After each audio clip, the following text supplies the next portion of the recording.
Nous allons parler de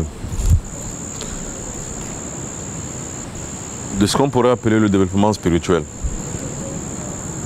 Il est important de le savoir, et c'est très très bien pour tout le monde, de savoir que l'être humain a 3 aspects dans sa vie. Mais on pourrait dire 2. Donc le premier aspect, c'est quoi? C'est qu'il est physique, que l'on voit. Le deuxième aspect, il est spirituel. Bon, mais maintenant, dans ces 2 aspects, nous pensons qu'il a 3 dimensions. Il y a la dimension physique qu'on voit, la dimension réelle, physique, matérielle, qui est représentée par son corps que nous voyons. Il y a la dimension mystique. C'est très important, parce que si on ne comprend pas que l'être humain est à la fois physique, mystique et spirituel, on n'a rien compris.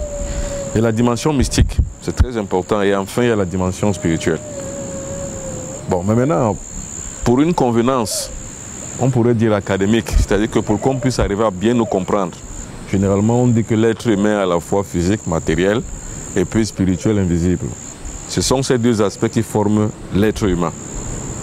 Mais quand nous poussons notre réflexion un peu plus loin, et surtout quand nous rentrons dans l'univers du savoir humain et de la connaissance de soi, nous comprenons qu'il y a 3 aspects de l'être humain. Il y a l'aspect physique, matériel, qu'on voit. Il y a l'aspect mystique, qui est le pouvoir intrinsèque, c'est-à-dire que la puissance que nous avons en nous. Et enfin, il y a l'aspect spirituel. Or, nous allons voir que seul l'aspect physique et spirituel est plus intéressant. L'aspect physique et spirituel les deux sont intéressants en ce sens que c'est grâce au corps que l'esprit arrive à s'exprimer à l'extérieur. C'est grâce au corps. Bon, mais maintenant, pour que l'esprit puisse avoir une vraie caisse de résonance à travers le corps, il faut que le pouvoir mystique soit réveillé. C'est le pouvoir mystique qui est le véhicule de l'expression de l'esprit à travers le corps. C'est très important à comprendre et à savoir. Alors je reprends pour que les uns et les autres puissent mieux comprendre. Je dis que l'être humain est divisé en 2 aspects en général. C'est-à-dire que s'il faut être basique dans la définition de l'être humain est double ou duel. Il y a le corps physique que nous voyons dense, donc voilà le matériel, et il y a l'esprit, celui qu'on ne voit pas, mais grâce auquel le corps vit, parce que sans l'esprit, le corps ne vit plus. On rend l'esprit, quand on rend l'esprit, on meurt. Ça veut dire que quand il n'y a plus du tout de la puissance de l'esprit à l'intérieur de soi, le corps meurt, l'esprit quitte. Ou alors quand le corps meurt, l'esprit s'en va. Maintenant, ce qu'il faut comprendre pour mieux savoir comment se développer, parce que c'est de ça qu'il s'agit, il faut savoir qu'il y a un développement spirituel. Il faut savoir que nous sommes triptyques. Donc il y a 3 dimensions du corps humain, ou bien de l'être humain. Il y a la dimension spirituelle, c'est-à-dire que l'esprit, en tant que grandeur de ce que nous pouvons appeler le surmoi, ou alors de ce que nous pourrons appeler le Père. Il y a l'aspect mystique, qui est le pouvoir que nous avons dans notre corps. Et enfin, il y a l'aspect physique, le corps qui nous identifie les uns les autres dans notre société des hommes. Voilà les 3 aspects du corps humain. Or, ces 3 aspects de l'être humain doivent être compris, connus, exprimés, cultivés et travaillés. C'est-à-dire que pour qu'on puisse être investi véritablement de ce qu'on pourrait appeler la plénitude spirituelle, il faut comprendre les 3 aspects, il faut les étudier, il faut les pratiquer, il faut les appliquer et il faut les développer. C'est ça qu'on appelle le développement spirituel.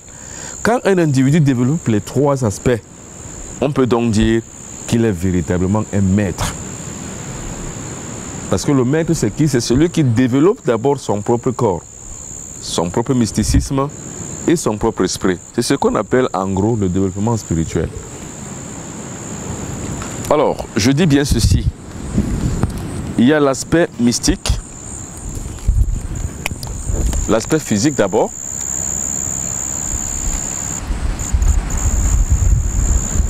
il y a l'aspect mystique, c'est très important à comprendre, et il y a l'aspect esprit.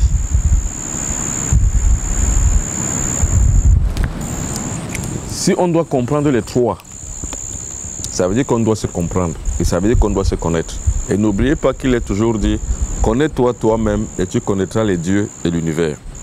Ça veut dire que celui qui arrive à découvrir les trois aspects de son être, de son existence, connaît finalement tout l'univers parce qu'en fait, en tous ces trois aspects, fonde l'univers en lui. En fait, c'est ça. Donc, je rappelle ceci, l'être humain a deux aspects en général, académiquement, tout le monde le sait. Il y a le corps et il y a l'esprit.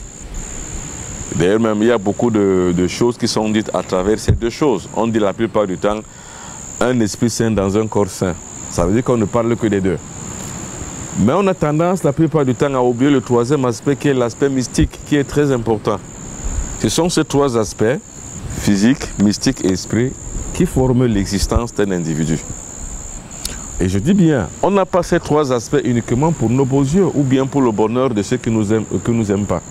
Mais on a ces trois aspects pour qu'ils soient développés, qu'ils soient orientés, qu'on applique les essences, forces qui les composent afin de pouvoir devenir un développé spirituellement parlant.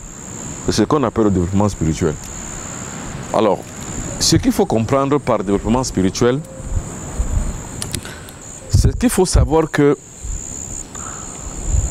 ceux qui arrivent à ce qu'on pourrait appeler la maîtrise de leur vie ont acquis généralement ce qu'on appelle justement les dimensions triples dans leur essence et dans leur efficacité pour le développement qu'ils ont fait de ces trois essences. C'est eux qu'on appelle les maîtres. Parce que le maître, c'est qui? C'est celui qui sait d'abord développer lui-même, qui a acquis une certaine puissance, une certaine force, pour pouvoir maintenant véhiculer le pouvoir de l'esprit qu'il a en lui. C'est ça le maître. Bon, la grande question de savoir, c'est est-ce que tout le monde est un maître? La réponse est non. Mais la deuxième question, est-ce que tout le monde peut devenir maître? La réponse est oui. Et est-ce que tout le monde doit devenir maître? Mais oui, bien entendu, bien sûr. C'est pour ça que nous sommes là. Et c'est pour ça que ça fait longtemps que nous travaillons, afin de pouvoir comprendre ce qu'on appelle devenir un maître.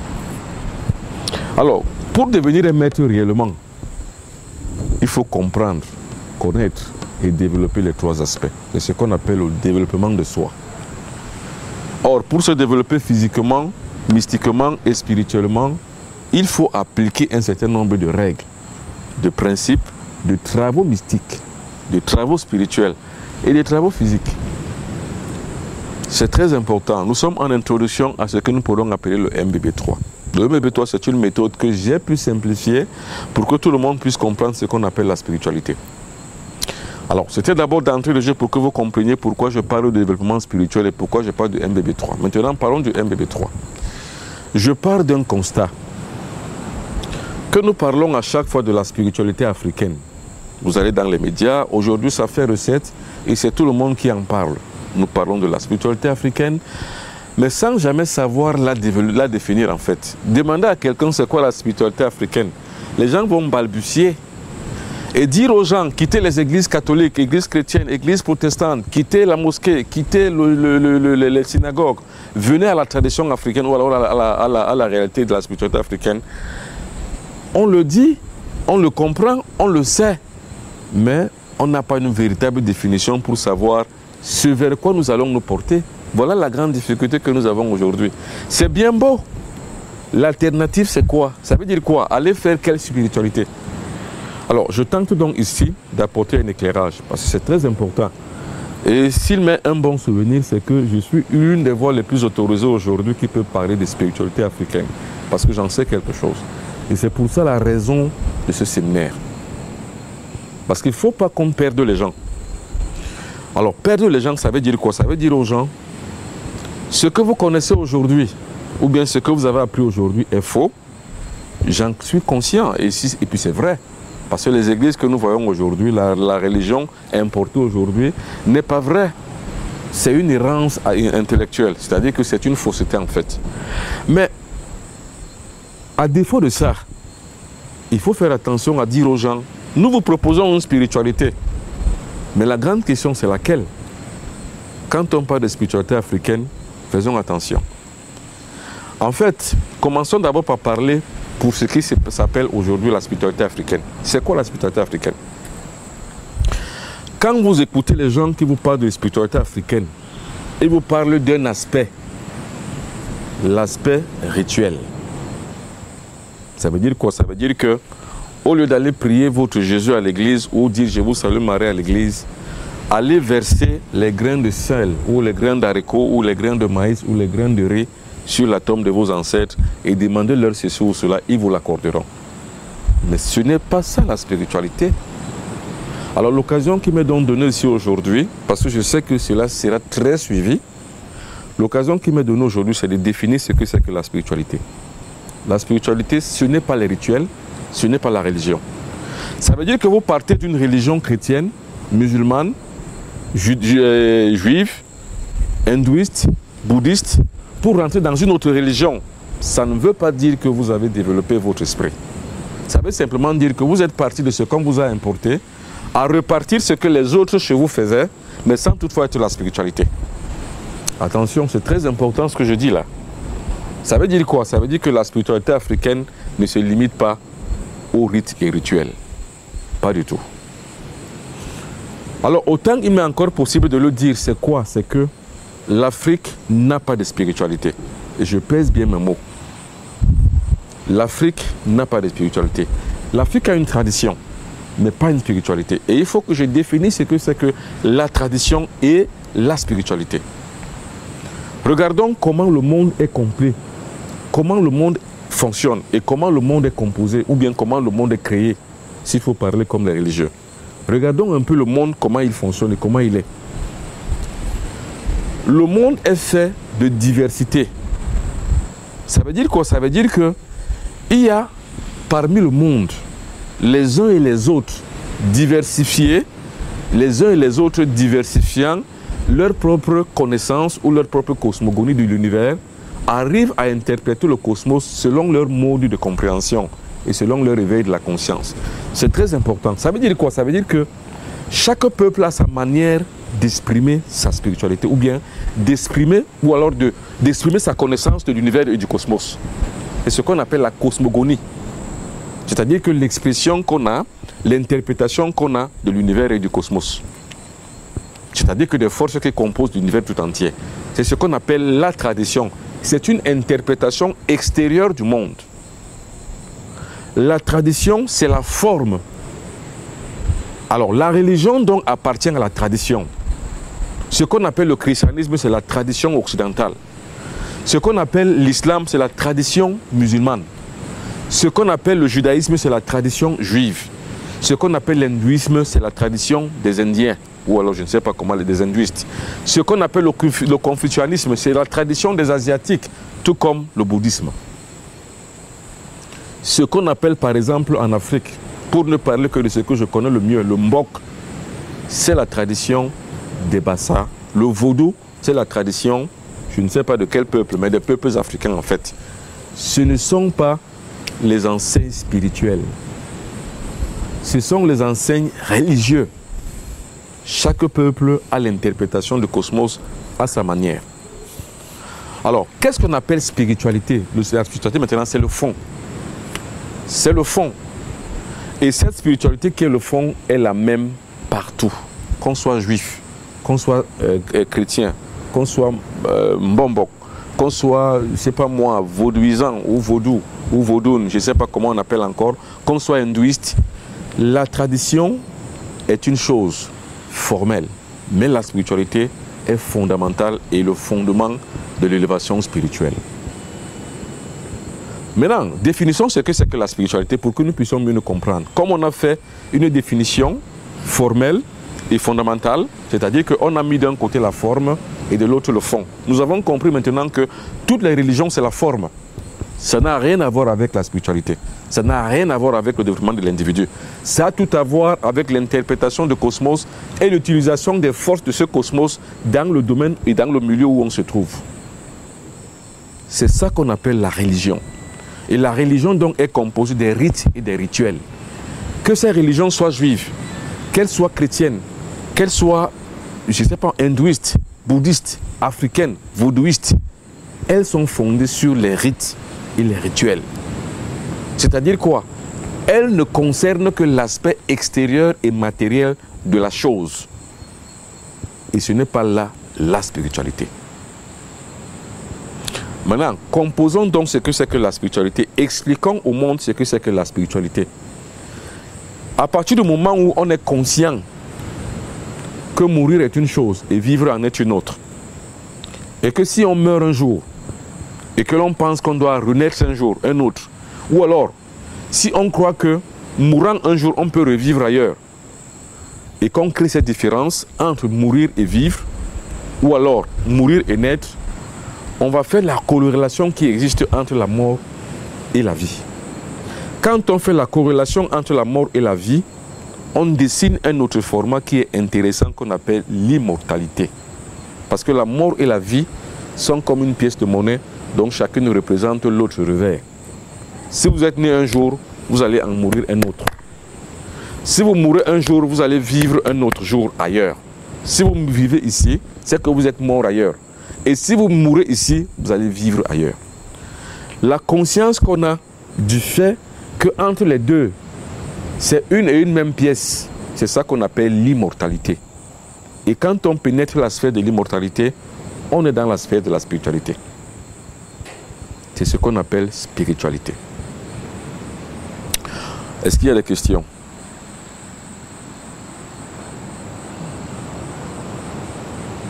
Oui, c'est très important. Vous avez dit tout à l'heure, quand on vit ici, ça veut dire qu'on est mort ailleurs. Quand on meurt ailleurs, ça veut dire qu'on vit ici. Bon, ma question est ceci. Moi, par exemple, je suis Bamileke.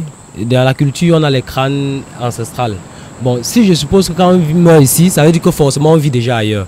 Est-ce que maintenant, quand on va faire un rite sur ces crânes, puisqu'il est déjà en vie ailleurs, qu'est-ce qu'il nous répond donc, qui nous redonne ces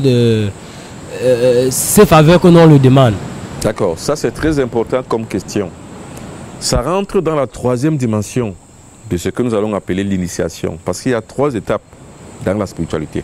Il y a ce qu'on appelle la préparation, il y a ce qu'on appelle la purification et enfin il y a ce qu'on appelle l'initiation.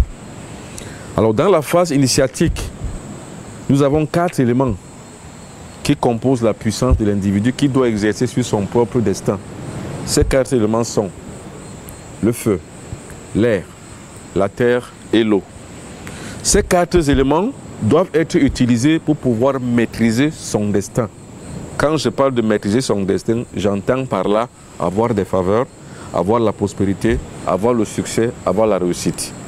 Le crâne représente l'aspect terre. Alors donc, quand par exemple, traditionnellement, un individu va au crâne, parler au crâne, c'est comme s'il va à un oracle. Cet oracle-là est géomantique. Ça veut dire que c'est un oracle qui concerne l'élément terre. Parce que l'oracle, c'est quoi? C'est qu'on parle sous-jacent en face d'un esprit. Et on lui demande ceci ou cela. C'est ça l'oracle. Ou alors, on va à l'oracle pour pouvoir avoir une réponse à une question ou à un questionnement relatif à la vie. Et le crâne représente l'aspect terre. Et c'est pour ça que, justement, ce genre de choses, il y a 2 catégories de personnes qui vont à ces choses, à l'oracle. Il y a d'abord d'un côté les néophytes, donc les profanes, ceux qui sont dans le besoin, sans savoir ce que ça veut dire. Il y a maintenant les initiés qui savent ce que ça veut dire. Le profane qui va au crâne, ce n'est pas lui qui fait forcément. On lui fait faire par un prince, par un maître et par un prêtre qui a été habilité pour cela, parce que lui, il est initié à la chose. Et c'est pour ça que je dis que c'est un domaine initiatique. Mais là, nous allons le voir en deuxième partie, quand nous parlerons déjà des 3 aspects mystiques de l'initiation spirituelle. Là, on comprendra mieux comment ça se passe. Est-ce qu'il y a une autre question? Alors, brièvement, je reviens sur ce que nous avons dit.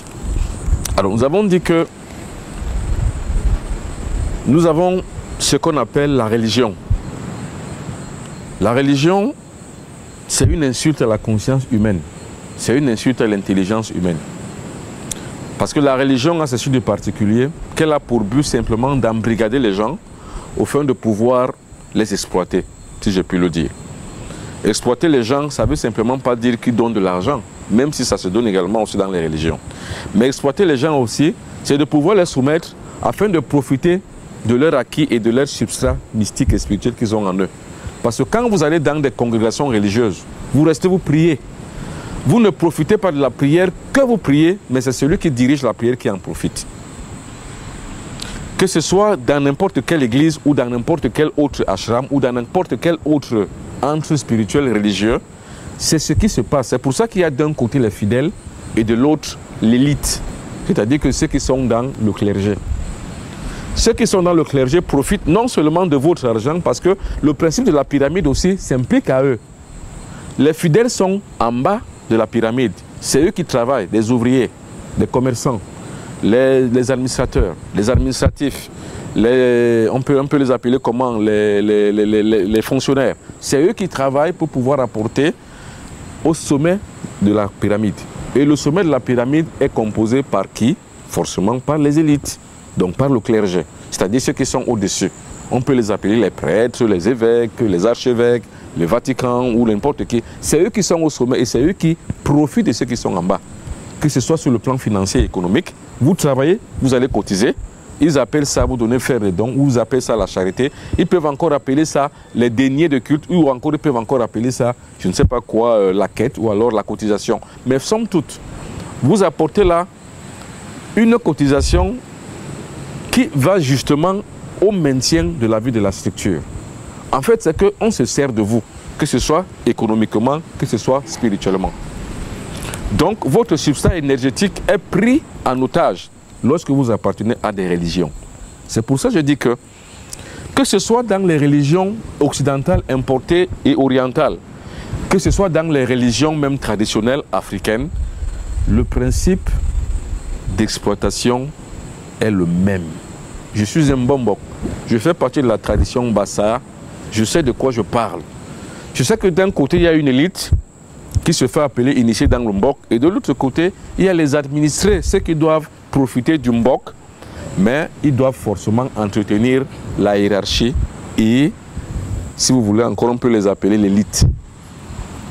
C'est la même exploitation qui existe du côté religieux ou du côté traditionnel. C'est pour ça que je dis, la tradition, la religion, c'est l'interprétation du monde dans lequel on se trouve, au niveau où on se trouve. Ça, c'est la forme. Maintenant, dans le fond, la spiritualité obéit à un autre principe qui n'a rien à voir avec l'exploitation d'un individu. Parce que là, il s'agit que vous développiez les trois aspects de votre corps. Le corps physique, le corps mystique et le corps esprit. C'est le développement de soi qui vont vous faire donc arriver à ce qu'on pourrait appeler la maîtrise de soi. La maîtrise de soi, ça veut dire quoi? Ça veut dire qu'on maîtrise les trois aspects, on maîtrise la structure de sa vie. C'est-à-dire on maîtrise l'existence même de ce qu'on représente dans le cosmos. L'aspect physique, l'aspect mystique, l'aspect esprit. Et nous avons dit que l'aspect physique, lui, il est extérieur, mais il compose, si vous voulez, ce qu'on pourrait appeler l'être propre, l'être authentique et l'être dans le sens réel du terme, l'aspect physique. Mais il ne se limite pas là. Parce que si vous ne vivez que sur le plan physique, c'est-à-dire que sur le plan de ce qu'on vit, sur le plan de ce qu'on est, ça veut dire que vous êtes soumis aux contingences matérielles. Et c'est pour ça que vous voyez certaines personnes qui sont englouties dans la gloutonnerie, dans ce qu'on pourrait appeler le tchatch de la vie. C'est-à-dire quoi? C'est-à-dire que, par exemple, une vie d'opulence, une vie de ce qu'on pourrait appeler matérialiste, ou alors de ce qu'on pourrait encore appeler la luxure. Tout ce qui est beau, tout ce qui est bien, tout ce qui est sexuel, tout ce qui est matériel. Les gens sont liés là parce qu'en fait leur conscience y est. Or, pour sortir donc de là et pour être un homme complet, un individu complet, il faut développer les trois aspects. Pour rendre réel son enseignement diffusé à travers les médias, le Mbombor Benoît Bitton crée l'association Rencontre culturelle Les Fils de la Lumière. La toute première école de mystère africaine déjà présente dans le continent depuis 5 ans. Des membres partout au Cameroun, au Congo, au Bénin, au Togo, mais aussi en Europe, aux États-Unis et au Canada.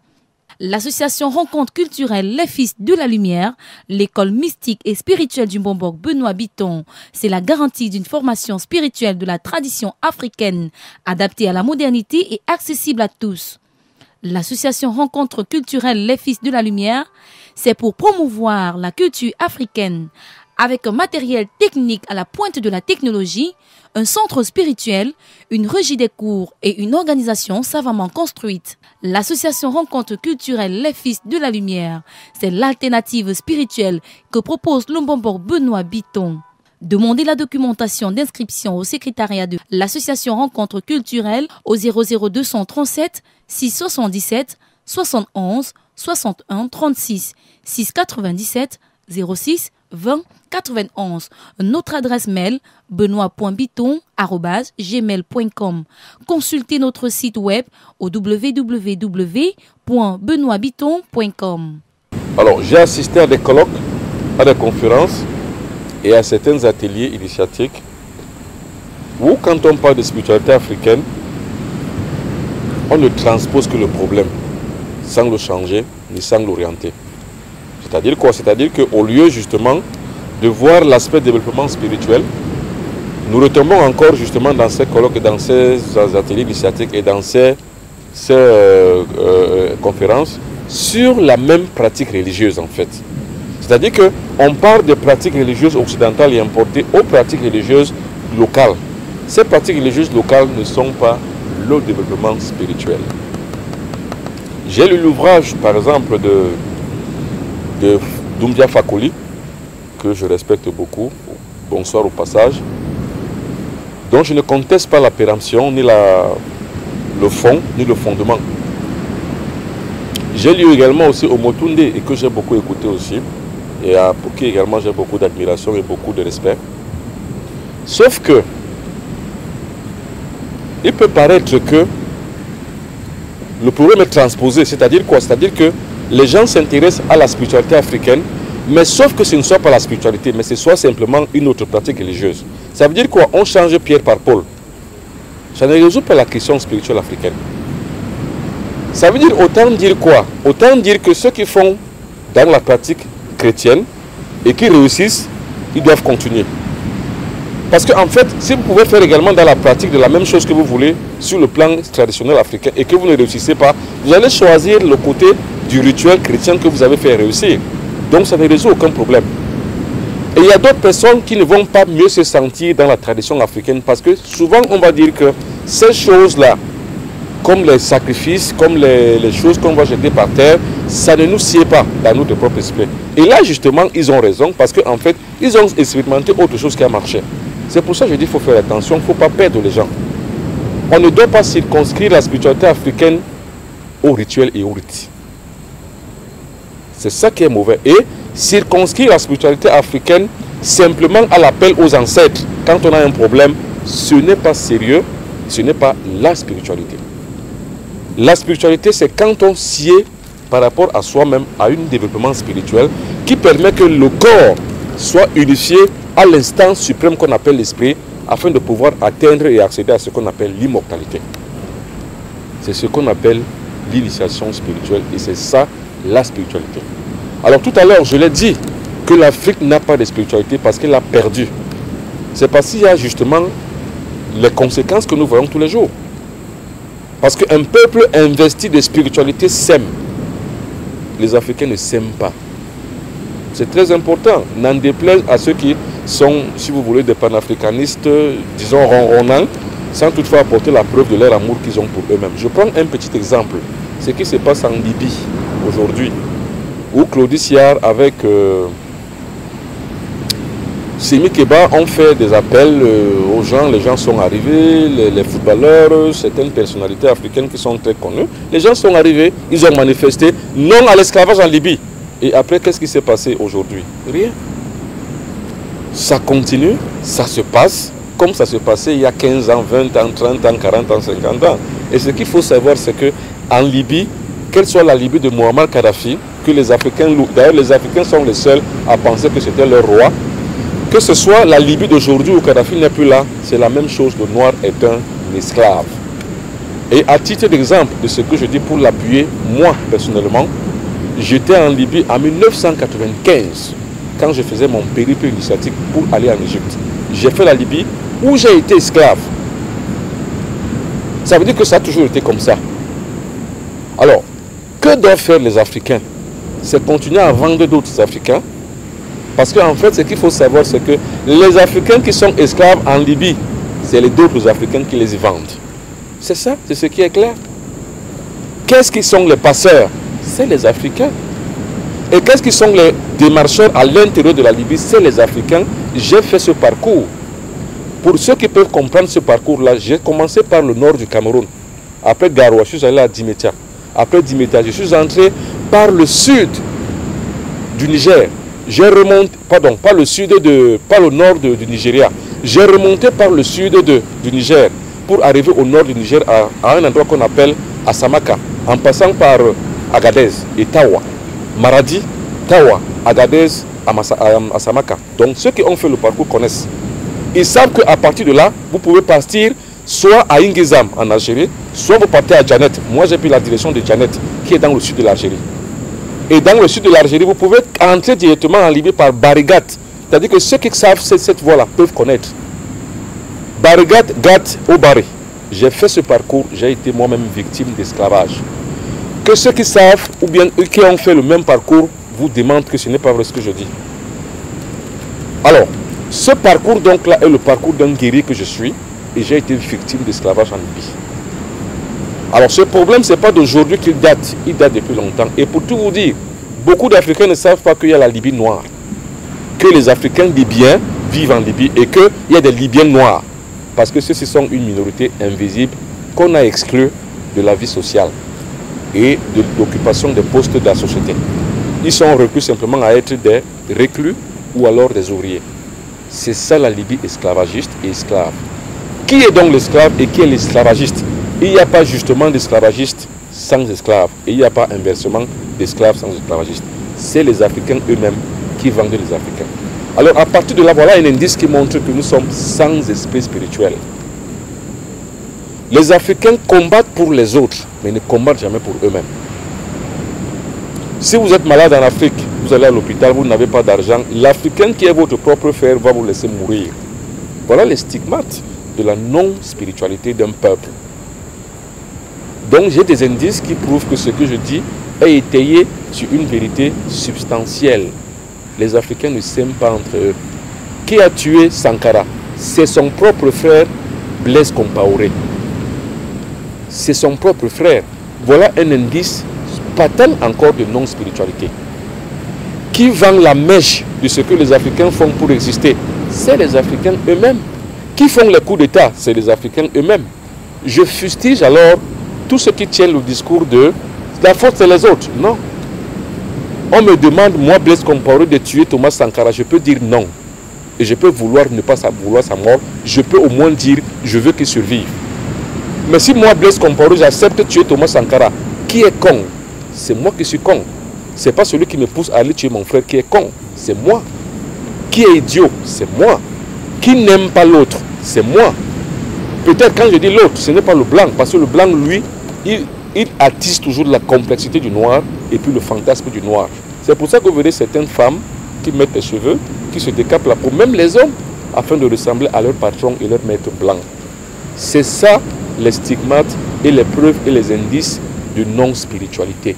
C'est pour ça que je pèse bien mon mot quand je dis que l'Afrique n'a pas de spiritualité. Je dis vrai, n'en déplaise à ceux qui pensent que c'est faux. Ça le regarde.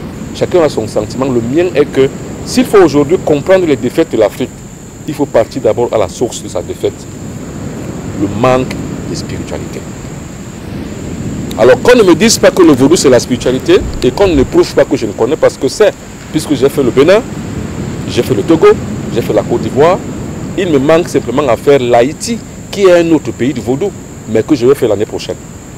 Pour comprendre encore le mécanisme sociologique qui institue donc la religion africaine, et qu'on me dise où se trouve la solidarité qui est née ou bien qui peut être pondérée par la spiritualité. Elle n'existe pas. Qui vend l'Africain pour qu'on le tue au pilori de l'histoire? Qui a vendu même l'histoire africaine? C'est l'Africain lui-même. Mais qu'on ne me dise pas que oui, mais c'est l'Occident qui l'a poussé. Mais oui, je suis d'accord. Est-ce qu'on ne peut pas dire non? Est-ce qu'on peut dire à Emmanuel Macron d'aller tuer Angela Merkel? Il acceptera? Il n'acceptera jamais. Mais comment Blaise Compaoré accepte-t-il tuer Thomas Sankara? C'est parce qu'il manque sa spiritualité.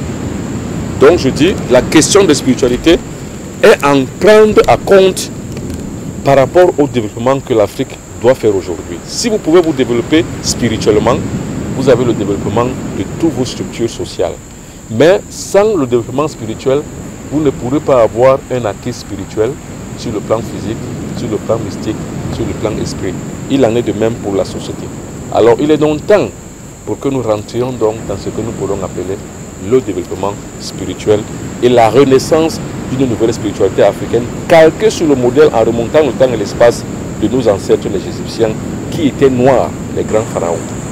Parce qu'eux avaient la spiritualité. C'est pour ça que l'Égypte antique était en essor civilisationnel. Parce qu'il y avait la spiritualité. Aujourd'hui, l'Afrique n'a pas de spiritualité. C'est pour ça qu'elle est décadente. C'est pour ça que dans le filon et dans le maillon, ou bien dans, si vous voulez, ce qu'on pourrait appeler la pyramide raciale, nous sommes en bas de l'échelle.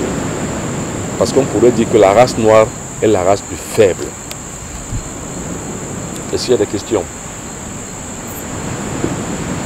Alors, la grande question maintenant, c'est comment récupérer et retrouver donc notre spiritualité. Voilà donc le but de ce séminaire.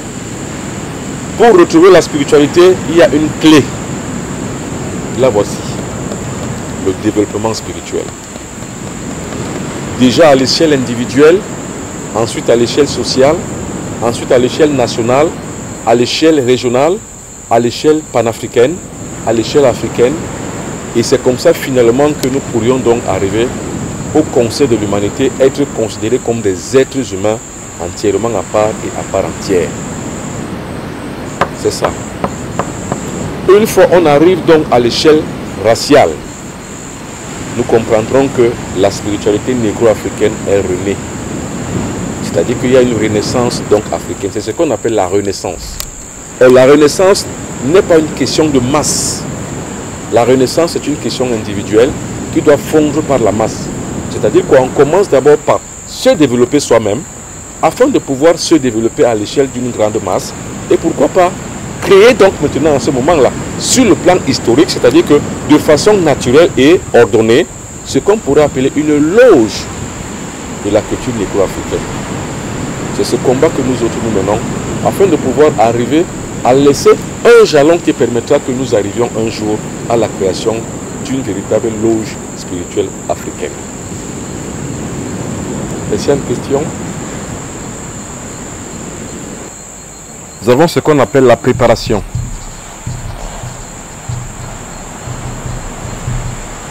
Nous avons ce qu'on appelle la purification.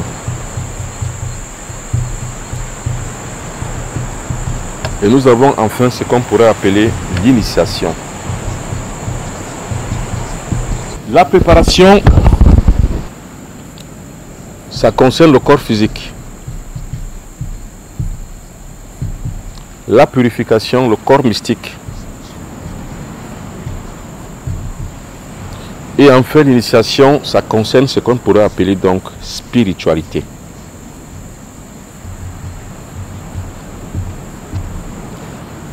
Vous n'assoirez jamais les Africains, pour autant que je les connaisse, à pouvoir réaliser une chose communautaire et une chose commune. Ce n'est pas possible. C'est pour ça que je ne comprends pas, non pas seulement la supercherie des élites intellectuelles, mais je ne comprends pas non plus cette hypocrisie intellectuelle de dire que nous sommes un peuple qui aime, nous sommes un peuple qui est solidaire, nous sommes un peuple qui est communautaire. Nous ne sommes pas un peuple qui est communautaire, monsieur Mbok-Basson. La communautarité africaine, elle est morte dans l'oubli du temps et au pilori de l'histoire, elle est clouée. Parce qu'un peuple qui n'a pas de spiritualité ne peut pas être solidaire. La solidarité voudrait quoi? Voudrait d'abord qu'il y ait une essence sur le plan individuel. J'aimerais bien qu'un individu africain arrive à développer toutes ces essences en lui afin que dans la collectivité et dans la communautarité, nous puissions donc se solidifier afin de nous aimer nous-mêmes. Parce que la spiritualité aujourd'hui doit être à l'échelle raciale. On ne doit plus parler d'un Africain chrétien ou alors d'un Africain bombok. Mais un Africain doit être négro-africain spirituellement parlant. Et c'est ça qui est important. Donc à l'échelle raciale aujourd'hui, la spiritualité doit pouvoir créer ce qu'on pourrait appeler un facteur prédominant de l'éducation de masse qui pourra permettre qu'une société juste soit instituée avec une solidarité à la clé qui va pondérer sous-jacent de l'essence de la spiritualité pour qu'on puisse parler d'un peuple qui est communautariste ou bien communautaire. C'est de ça qu'il est question.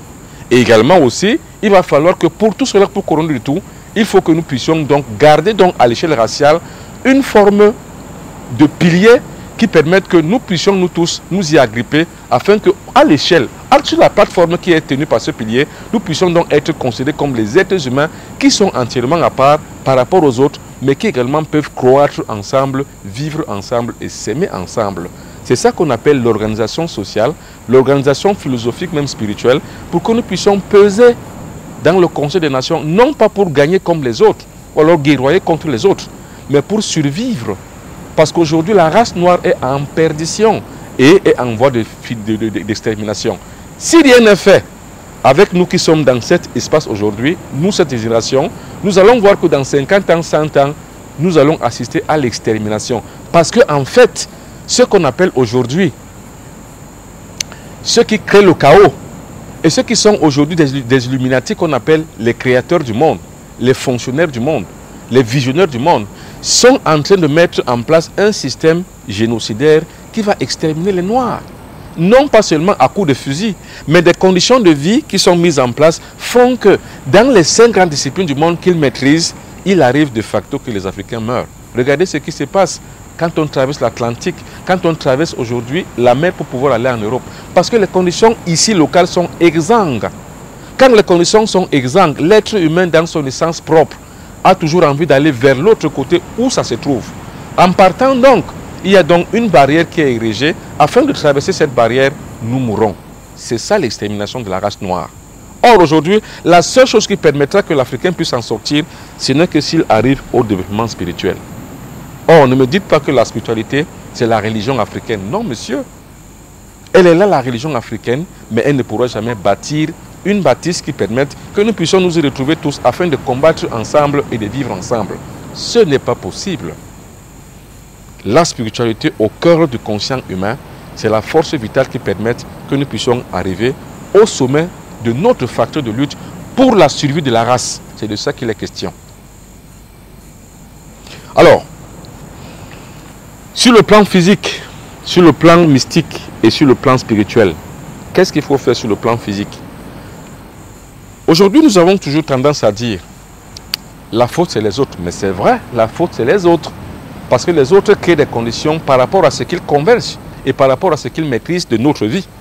Ils maîtrisent l'économie. Ça veut dire que c'est eux qui font de tout. Ils ont le bon paradigme pour eux, pour pouvoir bénéficier simplement de leurs intérêts. Ils maîtrisent ce qu'on appelle la santé. C'est pour ça qu'ils créent des maladies. Il y a même des brevets de maladies que certaines familles richissimes dans le monde entier protègent afin de pouvoir garder la main mise sur le produit de la maladie et derrière les industries pharmaceutiques qu'ils ont pour créer le contre, c'est-à-dire le médicament. Ils maîtrisent également aussi l'environnement. Et c'est pour ça que les déchets sortis sont partout et sont jetés en Afrique. Tout ce qui est consommé ailleurs est rejeté ici. Parce qu'on n'a pas un facteur de lutte pour dire non. Les dirigeants et les gouvernants sont les gouverneurs en fait de ces instances occidentales. C'est pour ça qu'il n'y a aucun facteur de lutte et de protection des masses. Ils maîtrisent encore ce qu'on appelle les finances. Et c'est pour ça qu'aujourd'hui nos économies sont exsangues parce qu'en fait il n'y a aucun flux financier qui ne puisse permettre que ceux qui sont là actuellement ne puissent encore le reverser de l'autre côté. C'est pour ça qu'on parle des fuites de capitaux. Parce qu'un système est mis en place pour que les fuites de capitaux puissent aller des pays africains vers leur pays et vers leurs banques. Nous avons également, ils maîtrisent également ce qu'on pourrait appeler aujourd'hui la politique. C'est eux qui instituent le gouvernement et c'est eux qui ont une main mise avec les puissances financières pour diriger nos peuples. En ce moment-là, que faut-il donc faire? Il faut donc avoir l'arme du pauvre. C'est la camaraderie. Or, la camaraderie, si elle est physique simplement, elle ne peut pas aller, puisque les Africains ne s'aiment pas entre eux. Il va donc falloir créer une sorte de camaraderie spirituelle. C'est pour ça que la spiritualité au cœur du développement est une institution qui permet qu'on puisse avancer et se développer. Alors, quand on atteint donc les 3 aspects, physique, mystique et spirituel, nous avons ce qu'on appelle la kasha, le son qui nous permet d'arriver à nous développer et d'avoir ce que nous devons avoir pour pouvoir développer notre société. En développant dans notre société, nous pouvons donc arriver à avoir une société juste, africaine, solidaire, communautarisée et autarcisée. Parce qu'en fait, aujourd'hui, c'est de ça qu'il s'agit. Il faut avoir une société autarciste et autarcisée, sans laquelle nous ne pourrions pas avoir à nous associer en nous pour créer une dynamique endogène qui permettra que nous puissions mettre en place une plateforme qui nous permettra de nous développer. Tous les peuples se sont développés comme ça. On ne perd rien à ressembler aux autres ou bien à imiter les autres. On ne perd rien à imiter les Asiatiques. On ne perd rien à imiter les Juifs.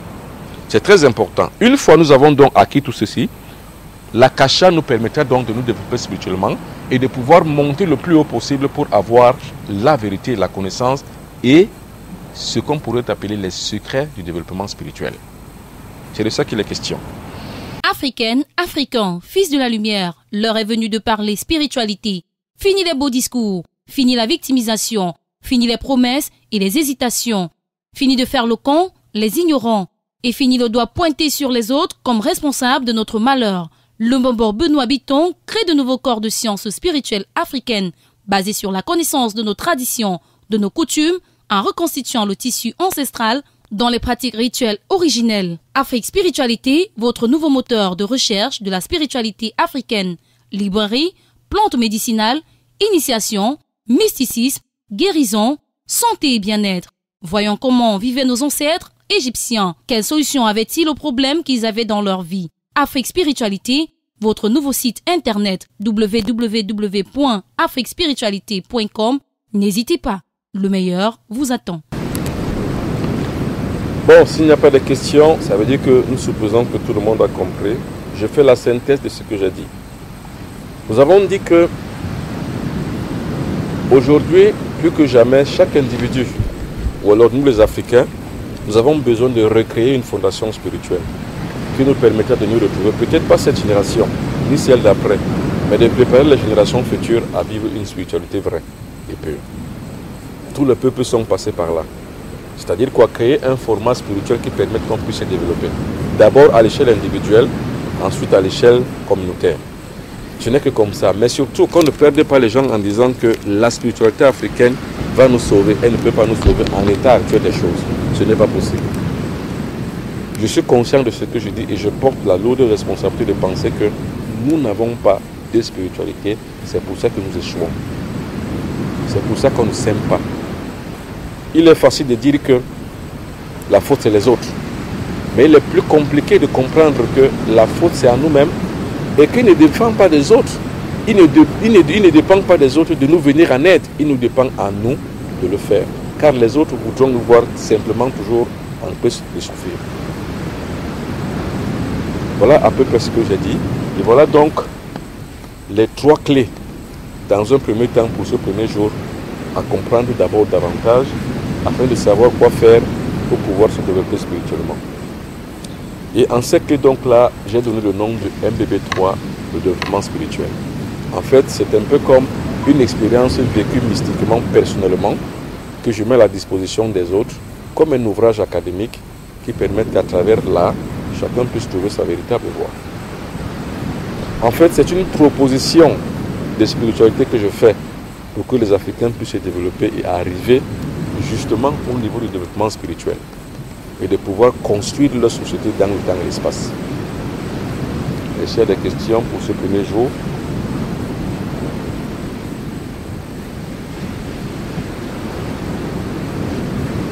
ouais. Je ne sais pas si je comprends bien la différence. Parce que Tiens.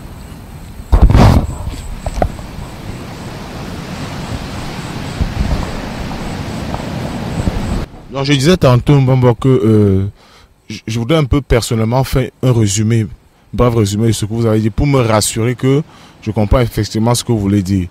En fait, je peux comprendre que vous voulez dire que la différence entre la religion et la spiritualité est que la religion est une question, la spiritualité est une question individuelle et personnelle, alors que la religion est une question de masse. Pour moi, c'est en ce sens que de manière terre à terre, que je comprends la chose. Et pour cela, vous avez pris certains exemples en disant que on peut parler de religion occidentale et on peut parler de spiritualité, des religions africaines à travers les rituels et les rites que nos ancêtres ont fait jadis ou alors que nous continuons à faire, à perpétuer jusqu'à présent. Alors qu'en spiritualité, on cherche à travailler individuellement pour influencer notre environnement ou pour influencer les autres de manière positive. Donc je me dis, ok, merci maman. C'est exactement ça en fait. Certains peuples asiatiques ont travaillé comme ça. Et c'est pour ça que ceux qui connaissent l'histoire de la Chine, par exemple, pour ne prendre que celle-là, parce qu'elle est plus récente, nous la connaissons, il y a 50 ans, la Chine était comme le Cameroun, comme l'Afrique.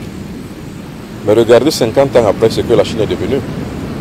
C'est parce que la Chine s'est autarcisée et la Chine a composé une dynamique endogène de ses forces vives spirituelles que les grands maîtres chinois, c'est un grand maître qui sortait des grandes écoles mystiques, arrivaient à se projeter vers l'infini pour pouvoir prendre la connaissance et la porter sur le plan commun afin de partir de là pour créer des effets de développement de la société.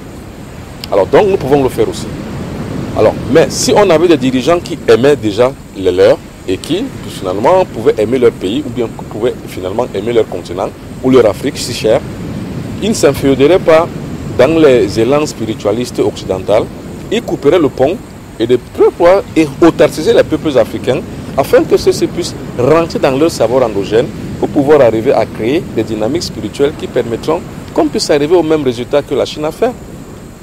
C'est comme ça que tous les peuples du monde font. Alors, mais comme ça ne peut pas se faire, il faut que nous puissions le faire. Je propose que ça puisse se faire sur le plan individuel d'abord. C'est-à-dire chacun déjà puisse avoir cet instrument. Et c'est pour ça que je l'ai confiné dans un document qu'on appelle le MBB3. C'est un baptême que j'ai fait à ce document de référence. Et ça part de mes propres expériences vécues personnellement. Et je sais pertinemment que par rapport à moi-même, ce que j'ai vécu, si quelqu'un d'autre le vit aussi, il arrivera au même résultat. Donc c'est la réalité et c'est ce que justement nous voulons dire. C'est-à-dire que c'est une mesure de coercition comme on dit. C'est une alternative.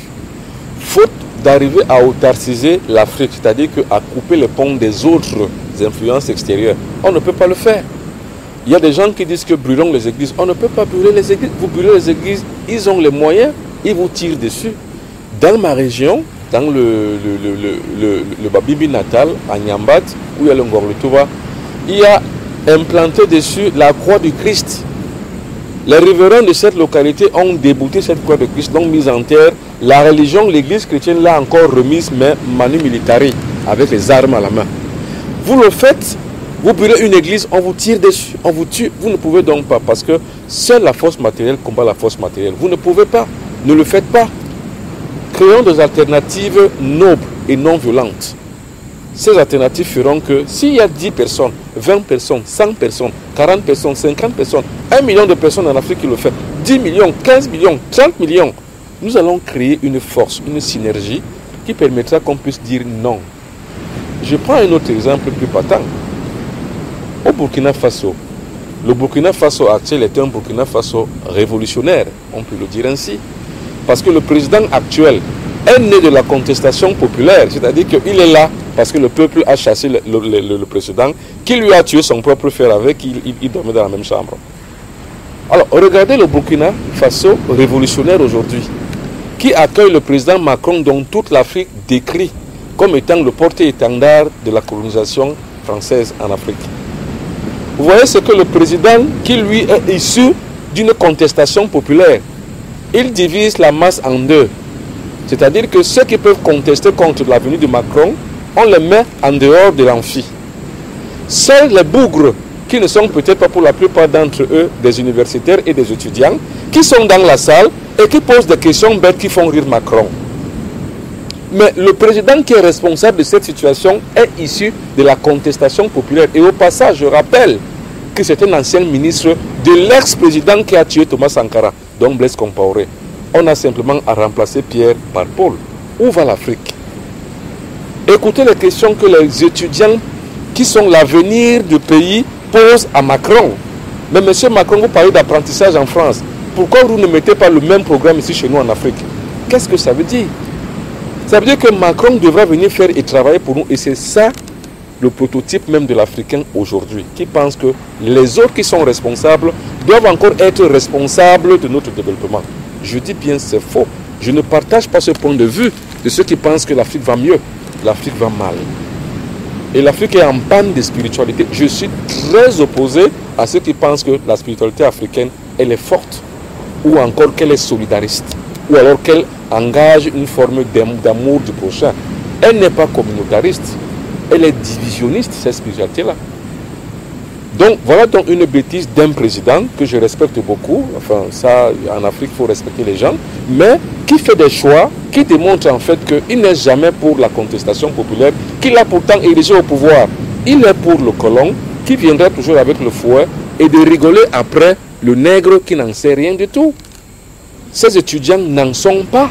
Les vrais étudiants qui devaient faire la contestation, ils étaient dans la rue parce qu'on les a chassés de l'amphi. Voilà l'Afrique. Et pourquoi c'est arrivé? Parce que nous n'avons pas de spiritualité. Quand vous n'avez pas de spiritualité, vous agissez de la sorte et vous me démontrez finalement que vous n'êtes rien qu'un sous-homme. Est-ce qu'il y a d'autres questions?